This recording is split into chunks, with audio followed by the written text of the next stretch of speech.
I come to the Senate floor every year around this time to remark upon an event in our pathway towards revolution.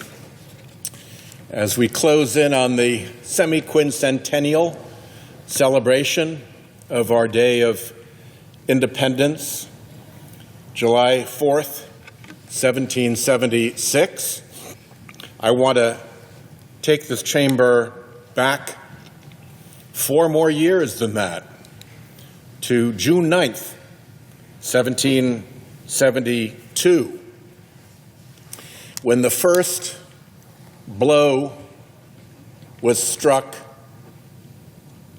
of armed conflict between the American colonies and Great Britain's fleet. The story begins with the arrival on Narragansett Bay of Her Majesty's officer, Lieutenant William Duddingston, the captain of a revenue cutter named the Gaspee. Lieutenant Duddingston's task was to police the commerce going in and out of Narragansett Bay, and he went about his task with bumptious, arrogant zeal, which included arrogant exchanges of correspondence with the colonial governor and Chief Justice, and unnecessary harassment and interference with colonial shipping on Narragansett Bay. Before we get to June and the events that I'm going to describe, I'll take a quick sidebar to one of his first exploits in February. He'd only gotten there in January. By February, Captain Duddingston of the Gaspee seized a ship called the Fortune. And he seized its cargo, and he had the ship and the cargo transferred up to Boston, where His Majesty's government sold the cargo and sold the ship and transferred the funds to the exchequer of Great Britain. What they had not appreciated was that one of the owners of the Fortune was a Rhode Islander named Nathaniel Greene, who had not beforehand been much involved in the committees of correspondence and the spirit of rebellion. But the seizure of his vessel put him into what he called a spirit of resentment that changed the course of his life. And as students of history will know, he went on to become the chief operating officer of the Revolutionary War, the top lieutenant to George Washington, the guy who made the supplies and the work, everything happen. And he was important in that role, but he constantly begged General Washington for a real command. And ultimately, General Washington relented, though it wounded him to lose the administrative capability of General Nathaniel Greene. And General Greene went down to run the Southern campaign of the Revolutionary War, whose motto, according to General Greene, was, "We fight, we get beat, we rise up, and we fight again." And sure enough, he did. He fought over and over and over again, never winning a battle, but definitively winning the war in one of the first real examples of guerrilla-type conflict that the world had seen. They were used to stage-matched armies in colorful regalia, standing at a reasonable distance from each other and firing at each other with muskets and with cannons. The entire campaign in the South was a guerrilla campaign in which they fought, They got beat, they got away, they rose up, and they fought again. And the result was that General Cornwallis, commanding the British Army, wrote to his wife, "That damn Greene is more dangerous than Washington." He was a very significant participant in the victory that America achieved and the independence that we asserted on the 4th of July, 1776. Doesn't get the credit he deserves because he spent so much of the war facilitating the work of General Washington, but historians know what a remarkable job he did running that Southern campaign.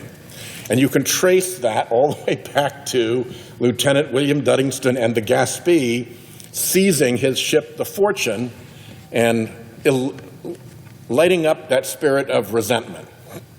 So scroll forward to June 9th of 1772. Lieutenant Duddingston still helming the Gaspee still harassing Rhode Islanders. A June day on Narragansett Bay is a beautiful thing to behold. And in the sparkling light of that wonderful day, a little ship called the Hannah, bearing cargo, was sailing on its way up to Providence, which was one of the maritime centers of the colonies. And the Gaspee gave chase, seeking to arrest the Hannah and seize its cargo and send it off to Boston the way the Fortune had been sent. Only Captain Lindsay of the Hannah decided, to hell with that, I'm not going to surrender, I'm going to run for it. And he sailed away up Narragansett Bay with the Gaspee in chase. Along the Warwick shore, about halfway up Narragansett Bay, the Patuxent River comes into the bay. And as rivers do, it carries silt and dirt from the river washing through into the bay. And when the river slows down, when the water goes out into the larger bay, the silt and the sand fall to the bottom, and there's a little barrier along the bottom of the bay left by the river. Well, Captain Lindsay had sailed there quite a lot. And like any good captain, he had a pretty good idea of how deeply his vessel drew. And he sailed over the sandbar off of Namquid Point and continued on his merry way in the sparkling midday of June 9th, 1772. Behind him came the bigger, heavier, lumbering Gaspee, and it foundered and stuck on that sandbar. And the tide was falling. So the Gaspee was going no place until the tide fell all the way to low tide and came all the way back up to the tide level at which it foundered, and then raised further enough to lift the vessel off where it was stuck. When the Hannah got to Providence, her captain told the story of what had taken place, described to the worthies on the Providence shore that the Gaspee, this dread vessel that had caused so much nuisance and cost to Rhode Islanders, was stuck. And that night, Rhode Islanders rowed down from Providence to the Gaspee at night in longboats with muffled oars. And as they approached the stuck Gaspee, Abraham Whipple, who was the local sheriff and was in the party, yelled out that he was here to arrest the captain of the vessel and arrest the vessel. And Duddingston was not about to put up with that, so he called his crew up to the deck, called them to arms, and a battle ensued between the longboats surrounding the Gaspee and the Gaspee itself. As the Rhode Islanders swarmed onto the Gaspee, And among the gunshots was one that struck Captain Duddingston. So, injured, he surrendered his crew, and the Rhode Islanders captured. His rank was lieutenant, his position was captain, Captain Duddingston, Lieutenant Duddingston, and they took him ashore with the crew and turned them all over to be held prisoner and detained. And then they went back out onto the bay, out to the stricken and stranded Gaspee, and they set her alight. When a ship burns, particularly a ship of that era, whose rope is covered with tar, whose rigging is canvas, whose structure is wood, with so many parts that are varnished and oiled, the combustion is rapid. And as the Gaspee burned, the fire reached the Gaspee's powder magazine. And when the fire reached the powder magazine, the gunpowder did what gunpowder does, and it blew the Gaspee to smithereens. It's now about 4 a.m. on June 10th, 1772. More than 4 years would go by before the 4th of July Declaration of Independence. And interestingly, more than a year and a half would go by until another event that is much more prominent, even though much less brave and significant, took place. And that is the so-called Boston Tea Party. Now, I have nothing against my friends from Massachusetts, but they got drunk. They went on board a civilian ship. They seized bales of tea, and they pushed the tea bales into Boston Harbor. Well, bully for them. But well more than a year earlier, Rhode Islanders had seized a vessel of Her Majesty's Navy, had captured the crew, and had blown the damn boat up. And I think that deserves a little credit. So I come here every year.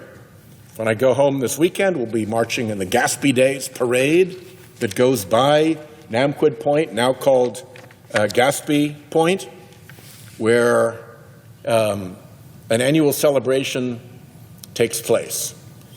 And I want to make sure that all of the pages who are here know that when they hear about the Boston Tea Party, they should know to scroll back 18 months to a bolder, more violent, and more remarkable engagement by Rhode Island. The aftermath was immediate. King George was furious. He demanded that everyone involved be hanged. And he sent commissioners to come and root out who the miscreants were who'd participated in the raid on the Gaspee. And here's what's interesting. There were probably 5 longboat loads of Rhode Islanders, enough to overwhelm the crew of the Gaspee. And enormous rewards were offered for people to cooperate and testify against their comrades. Against all that pressure from the king, against all that inducement of reward, in Rhode Island, no one squealed. The commissioners went home empty-handed, the nooses hung empty, and that was the second conclusion. The blowing up of the vessel was one thing. The solidarity of not yielding to testify against their fellow colonists was the other. And so I will read my poem about this event with apologies to the ride of Paul Revere. Listen, my colleagues, and you shall see how Rhode Islanders blew up the dread Gaspee. Great Britain was fearsome. She ruled the sea. But Rhode Islanders burned with the fire to be free. So when George sent his frigate to tax our coast, and its arrogant captain was heard to boast that he'd soon have Rhode Island under his sway, well, a course was set for a fateful day. Narragansett Bay sparkled bright and blue, June 9th of 1772. The trading ship Hannah was making her way with cargo for Providence that fine day. King George's Gaspee pursued in chase, but the Hannah decided to give her a race. Away fled the Hannah with wind in her sails as the Gaspee's cannon fired from its rails. Evading the Gaspee's cannonballs, the Hannah sailed for the Namquid Shoals, fast and light. Hannah crossed the shallow, but when the Gaspee attempted to follow, she ran aground on the Warwick shore in a falling tide and could move no more. That night, dark longboats with muffled oars came slipping quietly down the shore to rid our bay of the dread Gaspee and show old King George that Rhode Island would be free. The battle was fierce off Warwick Neck. When the gun smoke cleared from the Gaspee's deck, Rhode Islanders had her as their prize, and her crew bound up in chains and ties. When the crew was ashore, Patuxent's Rangers assured they'd present no further danger. Back to the bay in the dark of the night went the Gaspee raiders to set her alight. The fire spread through the raiders' prize till a blast filled the Narragansett Bay skies. The fire had reached the Gaspee's magazines, and her gunpowder blew her to smithereens. Away sped the raiders into the dark, leaving in the embers freedom's spark. I want their names, King George demanded, and ordered the raiders be apprehended.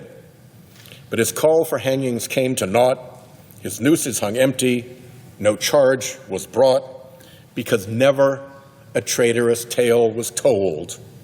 Rhode Island stood steady and silent and bold. The spark that was struck in the Gaspee raid lit a flame that still burns in our hearts today. And the lesson from then is a lesson now that every American still will avow. However majestic your powers be, heed our warning. Don't tread on me. Thank you very much, Mr. President. I yield the floor.